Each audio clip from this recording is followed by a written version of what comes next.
Bueno, estamos aquí en horarios extraños. Tenemos a Igor Pascual en Granada, que acaba de tocar, y es por la noche, es casi de madrugada en Granada. Jesús Úbeda está en Madrid, creo, ¿o dónde estás? Sí, estoy en Madrid, así es. Y en Nuevo México, Estados Unidos. Aquí son las 4 de la tarde, por eso tengo esta luz tan estupenda.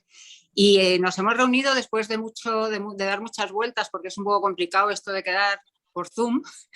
Nos vemos por fin las caras para una ocasión muy, muy especial, para presentar el nuevo libro, el nuevo poemario de Jesús Úbeda, periodista, poeta, que parece que cuando uno es periodista nos quedamos en lo de periodista y después a mí digo que yo soy más escritora, que ahora soy escritora más que periodista o gestora cultural. ¿No? Pero parece que el periodismo lo tapa todo, ¿no? A muchos les sonarán por libros anteriores también de poesía, por un libro que creo que presentó Igor Pascual. Sí, sobre... Qué bien lo pasamos, Igor? Sí, sí. Menudo estudio. Y sobre todo por sus artículos en prensa, que al final es por lo que nos terminan conociendo a veces más. El título de este libro que me comentaba antes Jesús, que era una especie de... que se inspiraba en Nick Cave, al que yo odio, debo decir desde aquí, no a Jesús, a Nick Cave. Tiene unos títulos que están muy bien y bueno, el título es Estado incivil, concierto de alcaudones. A mí me ha tocado un poco moderar, que bueno, moderar es todo muy, muy relativo, pero yo voy a contar un poco lo que al leer el libro, las impresiones que he tenido, y después si os parece os voy dando paso a cada uno o os tomáis el paso vosotros. A mí lo que me ha llamado la atención, que últimamente me llama mucho la atención esto y es una cosa que analizo de vez en cuando, es que realmente las canciones son la única poesía. Yo evidentemente considero que es poesía, tengo un libro sobre eso, no me quiero citar y tal, pero bueno, el rock, la poesía del rock es poesía, no hay que, en mi opinión hay que diferenciar. Las canciones son de los pocos estilos poéticos que tienen una rima desde hace algún tiempo, ¿no? En general los libros de poesía, muchos de ellos, un tanto por ciento muy elevado de la poesía contemporánea, no se ciñe a este corsé de la rima, que a veces llama hasta la atención, ¿no? Cuando empiezas a leer y lo lees y no lo oyes y es como, uy, esto está rimando. Y bueno, en este libro efectivamente hay ese punto clásico que a mí me parece muy deseable y muy importante. Hay un punto en todos los textos que tienen que ver con el rock y después y con cosas más contemporáneas. Y a mí me gusta mucho ese clasicismo que también hay en el uso de algunas palabras. Bueno, alcaudones es un pájaro, pero bueno, suena todo como muy camp, digamos, y como muy clásico, ¿no? Casi barroco. Es una cosa que me gusta, combinado con alusiones a cosas contemporáneas como Instagram, ¿no? Como esa chica exnovia que pasea por Instagram a su Brad Pitt, ¿no?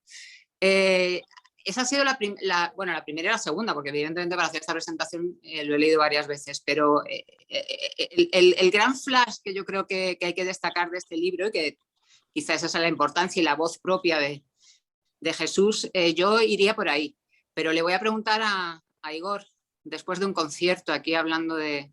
Si, seguimos hablando de poesía, porque en el concierto se está hablando de poesía todo el rato. Danos. Sí, estoy muy de acuerdo contigo. Cuando le presenté el primer libro de Jesús, a mí me sorprendió porque eran todos sonetos. Era un libro completo de sonetos, es decir, no solamente tenía rimas, sino que también tenía medida. A mí también me llamó la atención porque es verdad que últimamente... Tienes razón, últimamente no, yo creo que desde hace década y media o 2 décadas nadie mide, que no pasa nada por no medir, esto si tiene ritmo a mí me da igual, pero es cierto que ese rigor, digamos, que se ha perdido y a mí me llama la atención, sobre todo una persona tan joven, porque Jesús es un cacho más joven que yo y yo ya soy joven, pero mira, a mí también me llama mucho la atención, es como encontrarte a veces una persona, entre comillas, de formación clásica mayor en un cuerpo joven. Me llama mucho la atención eso que hace. Y es que yo creo que mucho de la poesía que se escribe hoy en día está pensada para ser recitada en un montón de recitales. Entonces es mucha poesía divertida, chispeante, que siempre resuelve con una frase ingeniosa, porque está muy pensada para ser presentada en directo, para ser verbalizada, que haya una edo. Y entonces hay cosas que funcionan muy bien en público y cosas que no funcionan tan bien escrito. Yo creo que toda poesía obviamente es muy sonora y es para ser escuchada también, pero me da la impresión, y hay que preguntarle también a Jesús, que hay una cosa como de leer en silencio, que funciona mejor en silencio. No sé si él piensa, si va, si recita, si se tiene por un buen aedo o no, que no siempre es lo mismo ser un buen poeta que un buen aedo, no todo buen poeta recita bien. Nos acordamos de ese Alberti, que era de los pocos que recitaba sus propios poemas bien. Y me llama mucho la atención, a mí también es de lo que más me llama, porque es hasta chocante, ¿no? Es como ver a alguien ahora haciendo como, no sé, un cuarteto tipo de cuerda, ¿no? O sea, quiero decir, es como una fórmula que parecía caduca y me encanta que siga viva. Pero bueno, que nos diga él si la concibe para ser leída, si prefiere que haya cierta intimidad a la hora de leerla y reflexionarla. Jesús, cuéntanos. Cuéntanos, ¿qué ves? Pues, Coca-Cola. Sinceramente, Coca-Cola cero además, porque me he apuntado a un gimnasio. ¿Oh? Que sí, Uy. es la antibohemia, lo sé. Los... No, pero en realidad es muy interesante lo que habéis dicho en este sentido de si he pensado mi poesía para ser recitada o no. Yo lo único en lo que he pensado es en si la poesía tenía ritmo o no. Algunos de los poemas, más allá de las décimas o de los sonetos o de las coplas, hay algunos poemas que tienen estructura, que tienen rima, pero que no tienen una rima, o sea, mejor dicho, una estructura clásica.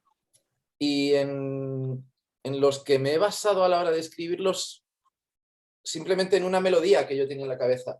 He intentado que este libro sea muy musical y que sea, no sé si recitable, pero sí cantable. Y, por ejemplo, me estoy acordando del primer poema. El primer poema tiene una estructura cerrada, pero no tiene una estructura clásica. Pero yo tenía una melodía en la cabeza. Y a la hora de escribirlo, cogí una guitarra con unas cuerdas que no he cambiado en 6 años, que las tocas y te dejas las manos como Cristo en el Gólgota, pero lo usé como guía porque no quería perderme y el camino que he utilizado ha sido el musical. No en vano, el libro, como sabéis, está estructurado con una forma de concierto. Sí, Set con los 1, set 2, bis 1 y bis 2. Quería que fuera un libro, no sé si recitable, pero sí cantable. Evidentemente un soneto, quizá, hombre, vamos a ver, Igor lo sabe bien, o sea, el Loquillo o Gabriel Supeña más bien ha convertido en canciones sonetos de Luis Alberto de Cuenca, pero el soneto no sé si es una estructura demasiado cantable, pero sí que es verdad que hay poemas que aunque tienen rima y métrica, se escapan un poco del canon, pensándolos más bien en canción. Lo que pasa es que yo soy un músico muy desgraciado y me refugio en la celulosa para disimular las canciones. Bueno, hay que contar que el prólogo del disco es de Enrique Bunbury. Amigo de los tres. Sí. Y bueno, iba a empezar por ahí. Y efectivamente, yo creo que esa conexión musical, que también en el prólogo de Bunbury se ve claramente. Háblanos un poco de cómo elegiste esta cuestión de los prólogos. Yo, o sea, con Enrique se ha mantenido la relación en los últimos años. Siempre hemos hecho algo desde 2014, ya sea cubrir alguna gira o que saca alguna reedición de algún disco suyo y meter algún textito. Siempre ha habido algún tipo de colaboración y quería que fuera él el que en este caso arropara este cancionero encubierto. Ujú. Y él accedió Es de un- mil amores y... Es el prólogo es precioso, ¿eh? O sea, a mí me Sí, gusta mucho y además dice una cosa muy bonita que hablaba, que es importante en el mundo, no solamente de la música, en la vida en general, que es la cualidad de la discreción, que a veces se maneja muy poco. Pero cuando a veces dicen, ¿cuál es la virtud de un gran amante? La virtud de un gran amante es la discreción, casi siempre, ¿no? A mí Qué me bonito gusta, me eso. parece un prólogo precioso. No sé si Silvia te quiere preguntar algo, pero yo tengo alguna cosa para seguir. Bueno, yo te dejo ahora también que preguntes, me parece, también iba a destacar eso del prólogo, fíjate, al final nos ha llamado la atención a todos. Y yo creo que sí, que para todo es importantísimo, pero sobre todo para ser periodista y para pasar un poco inadvertido, ¿no? Tiene No, cuando, bueno, y para rematar, yo recuerdo ese postconcierto de Barcelona en el que yo era un muchacho cuasi imberbe y coincidimos Igor y yo, y no me acuerdo de qué estuvimos hablando, pero nos caímos muy bien y nos dimos los teléfonos y nos dimos los Twitter y su puta madre, y a partir de ahí iniciamos una amistad. Una amistad hasta tal punto que Igor, en el anterior libro, que salió hace 5 años, se vino desde Gijón a Madrid a presentármelo. Y esos son ese tipo de cosas que no se olvidan nunca en la vida. pues sí, la verdad. Bueno, es que Igor es muy generoso, eso hay que decirlo. Conmigo se tiene muchas cosas bien y yo con él. Sí, la verdad es que sí. Muy bueno. Yo te quería, Jesús, pero vamos a hablar. perdona, No, nada. Sí, sí. que yo te quería preguntar precisamente por eso, o sea, hablamos de este cancionero encubierto, que me gusta mucho esa definición, como se nota aquí los titulares periodísticos,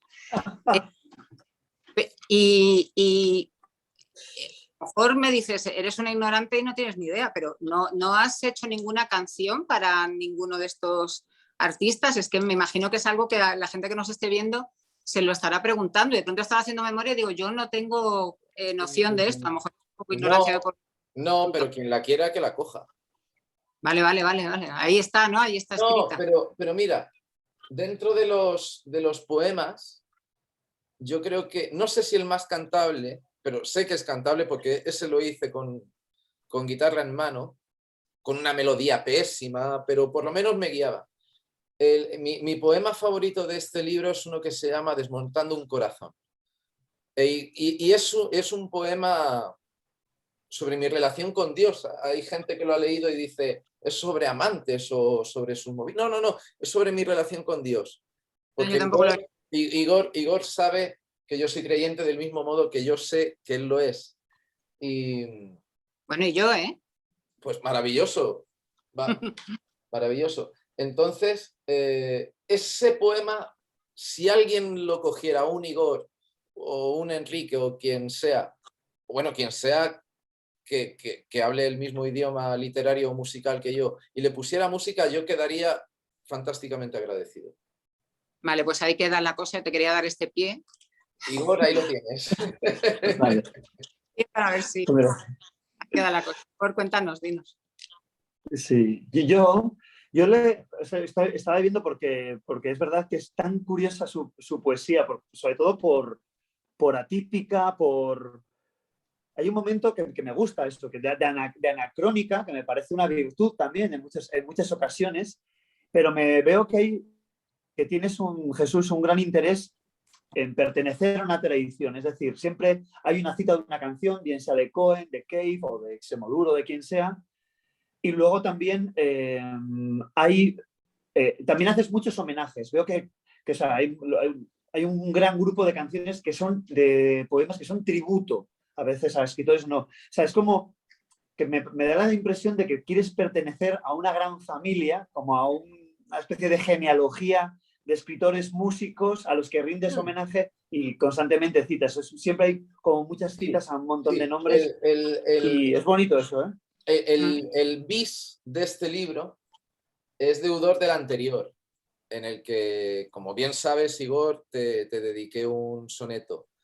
Y Sí. el bis en realidad de este libro es como los asuntos pendientes que me dejé en el anterior libro, los he metido en este. Pero sí, me gusta, ¿cómo decirlo? Me gusta proclamar que mis referentes. O sea, quiero saber que la gente sepa de dónde vengo y de dónde bebo. Y hay referentes explícitos, hay referentes menos implícitos. Por ejemplo, en un poema, hay algún que otro poema en el que se mencionan cosas de Stephen King, en el que... Y a Stephen King no le he dedicado ningún poema como tal, pero yo de Stephen King he leído 40 y tantos libros. Un genio. Y Stephen King es un autor, perdón, que no tiene el gran apoyo de la élite cultureta, al menos hispana, pero yo creo que es un novelista hiper sólido que construye muy bien sus novelas, que crea unas tramas imposibles y a la vez maravillosas, y yo creo que el tipo del que más páginas he leído en mi vida ha sido Stephen King. Entonces, no hay un poema de Stephen King porque sinceramente no me ha salido, pero hay poemas en los que aparece Stephen King. La Torre Oscura, hay uno que aparece Roland y la Torre Oscura, por ejemplo, otro que aparece... No lo sé, pero ese seguro, Roland y la Torre Oscura aparecen en un poema. Silvia, Sí. perdón. Sí. Dime. A ti la mayor parte del grueso de los poemas, ¿a qué te sonarían como referente, como poeta? ¿Qué se te parece? Porque tengo como un nombre así como muy claro, pero no sé si estoy errando el tiro, no sé, ¿sabes? A mí me suena como... ¿A quién? A mí me suena muy Luis Alberto de Cuenca, me suenan algunos. Pero no lo sé. Sí, a No, mí hay algunos que me suenan así, esta parte de Luis Alberto más de Alicia y tal, ¿no? Sí, Y esa cosa artista. sí. Sí, podría ser, pero yo creo que una de las cosas, lo que decía antes de la voz, que es como muy tópico, pero es que es verdad, es que en el caso es muy propio. Y me gusta que digas esto de Stephen King, porque yo también comparto esa pasión por Stephen King. De hecho, cuando escribí mi primera novela, cogí un libro de Stephen King de cómo escribir literatura. Sí. Y yo creo que ha sido el libro que más me ha ayudado en mi vida, más que los libros de la carrera, más que ningún libro en el mundo. Yo no toco los adverbios terminados en mente por ese libro. Por eso, ¿verdad? Sí, te quedas con cosas así. Y yo adoro a Stephen King, pero ese libro ha sido de los que más han influido en mi vida. Parece muy interesante esto que comentas y que tiene que ver también con lo que decía Igor quizá de Luis Alberto de Cuenca, porque yo creo que también a Luis Alberto de Cuenca le pasa eso, que es como una especie de verso libre, ¿no? Que no está la han metido en alguna generación, pero dentro de esas generaciones en las que la han metido, casi por edad o a veces por ideología, no termina de encajar. Y yo creo que a Jesús le pasa un poco eso. Entonces yo creo que Jesús tiene como todo en contra, ¿no? O sea, eres periodista, que cuando eres... Solo te falta ser mujer, pero cuando eres periodista... Dame 2 centímetros más de greñas. Cuando eres periodista, te desprecian como escritor porque no eres escritor, eres periodista y tú no te lo tomas en serio y no escribes. No, pero mira, hay un poema en el libro que se llama Desertor, que yo no me sé mis poemas, pero sé cómo empieza ese. Y empieza, no soy de la tribu, no tengo carne. Sí. Ese poema va contra los periodistas, porque creo que el periodismo, salvo excepciones, y yo tengo evidentemente amigos periodistas, es una cosa de utilizando el eufemismo de tribus. Por no decir mafias. O sea, en un periódico A, el periódico A está tomado por la tribu de fulano, el periódico B está tomado por la tribu de Mengano, etcétera, etcétera. Y cuando Mengano va y dice una barbaridad, esa tribu suya va y lo defiende aunque no haya leyes para defender la barbaridad que haya hecho. Yo lo siento mucho, pero no puedo digerir ese canon. Y tengo amigos periodistas, evidentemente. No me gusta pertenecer a ninguna tribu de periodistas, no me gusta pertenecer a ninguna tribu de poetas y no me gusta pertenecer a ninguna tribu de poetas, comillas, de mi edad, porque habéis mencionado a Luis Alberto de Cuenca. Es verdad, es una referencia explícita y Luis Alberto de Cuenca tiene mucha poesía de rima y verso libre y yo la he disfrutado, pero también sabe hacer poesía digamos, matemática, o sea, con una estructura. Otro referente mío es Ángel González, e idem, Jaime Gil de Viedma. Pero yo lo que he hecho en falta entre la gente de mi más o menos edad o de generación, no generación, es el hecho de decir, ostras, tú vas y haces un poema más o menos anárquico, pero que seas también capaz de hacerme una cosa canónica. O sea, no te bases solo en la anarquía, porque si en lo que dices en la anarquía es rompedor, trepidante y totalmente innovador, me quito el sombrero y yo te leo y te devoro.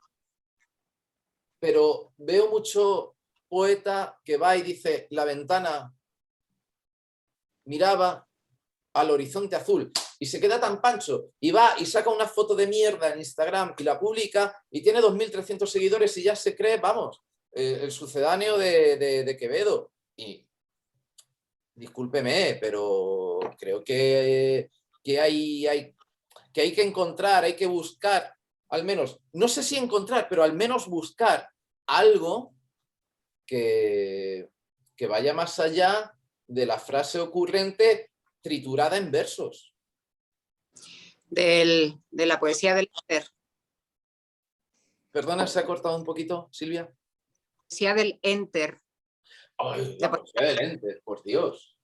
O sea, es que es como si en un parto van y sacan primero la cabeza del feto, luego el torso y luego las piernas. O sea, pues mira, no, lo siento mucho, pero es el canon, digamos, generacional mío y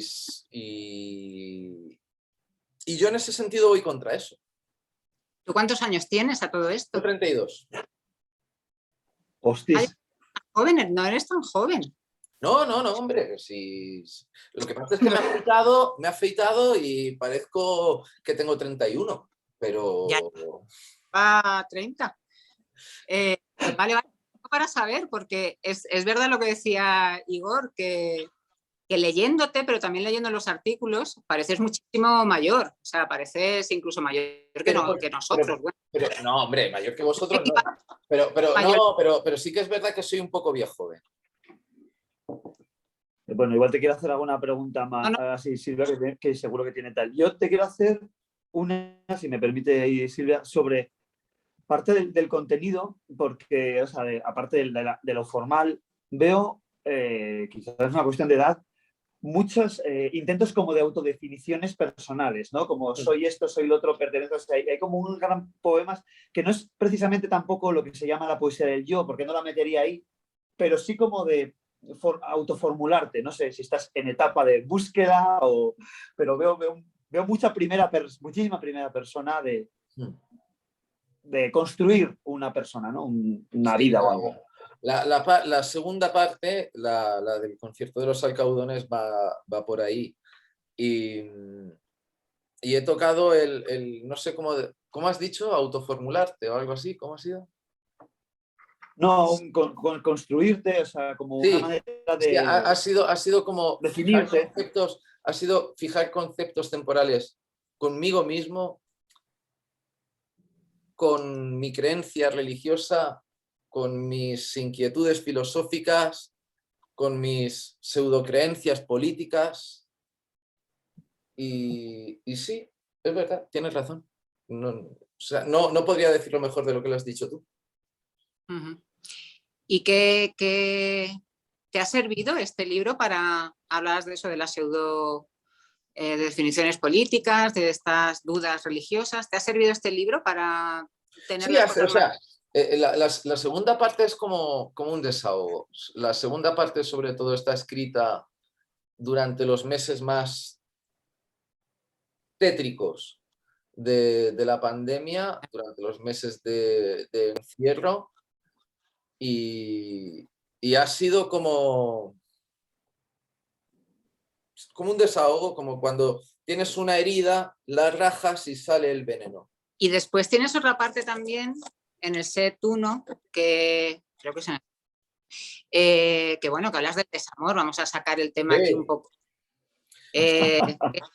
todos aquí hablemos del elefante en la habitación, del desamor y de esas cosas terroríficas y feas que se hacen cuando uno está desenamorado, ¿no? De la venganza, de los sentimientos oscuros que se tienen, que a mí me ha gustado mucho porque a veces cuando se habla de desamor se tiende a idealizar a uno mismo, poniéndolo como una víctima casi virginal.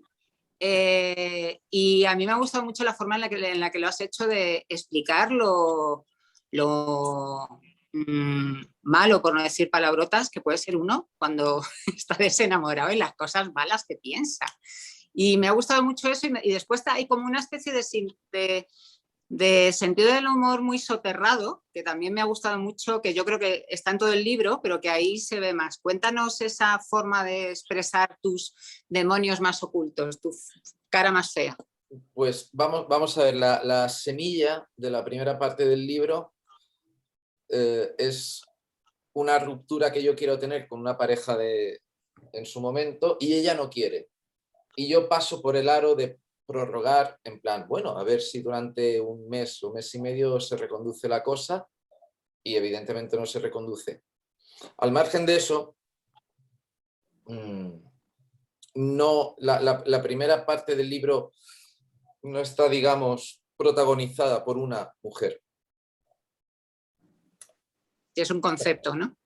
Es un concepto y son las mujeres que tarde, mal y y no voy a seguir utilizando adjetivos, han pasado por mi vida a lo largo de los 2 últimos años, que es cuando empecé a escribir el libro. Pero no es solo, o sea, lo que pasa es que lo he unificado para que haya un discurso literario, pero la adúltera, por decirlo de alguna forma, o la del Instagram, no es la chica a la que dedico un poema que se llama Mejor así, por decirlo de alguna forma. Vale, vale. Pero las he unificado porque quería encontrar eso, un tronco, una columna vertebral literaria. Creo que lo digo al final del libro, cualquier parecido con la realidad, etcétera. Hay mucha realidad, pero he utilizado la realidad para hacer literatura.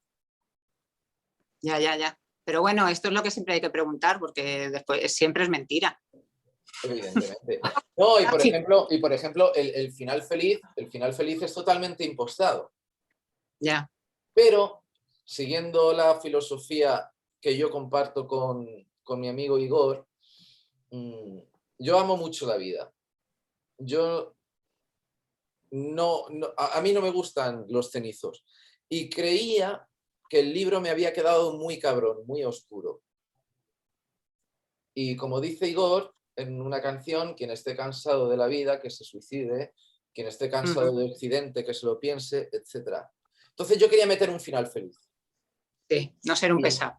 Y entonces, efectivamente, entonces los poemas del final feliz igual son, cada uno que piense lo que quiera, igual son anteriores a los del final de la primera parte, pero yo quería dejar al lector con un buen sabor de boca. Pues no sé, Igor, ¿quieres comentar alguna cosa más? Yo creo que estamos casi yendo hacia los 45 minutos de estas cosas del Zoom y no sé si podemos... Me estoy quedando sin Coca-Cola Cero, que es lo más antirroquero de la historia, seguramente. Yo creo que está bien, porque luego si nos alargamos mucho más, luego, o sea, es verdad que en tiempos de urgencia luego es un poco más rollo para ver, o sea, mola que es una píldora como breve. Yo como mucho te preguntaría ya como para terminar, no sé exactamente lo que queda, pero sí que terminaría, o sea, tú el libro necesitabas escribirlo por la pandemia, lo que sea, el veneno que llevabas dentro. ¿Necesita la gente este libro? Pues mira, me importa 3 narices si lo necesita la gente, pero sí que quiero que la gente sepa que hay una forma distinta de hacer poesía que que se puede basar en estructuras de hace 3, 4, 5 siglos y no por basarse en estructuras de 3, 4, 5 siglos tenga que tener telarañas. Yo creo que se puede hacer un soneto, que se puede hacer una copla, que se puede hacer una quintilla, que se puede hacer una décima, hablando de Instagram, hablando del mal uso que se hace de las banderas, de las novias que te dejan o de las novias a las que dejas y de los espejos que escupen. Si lo he conseguido o no, eso lo tiene que decidir el lector. Pero, como digo, no soy de la tribu, no tengo carné.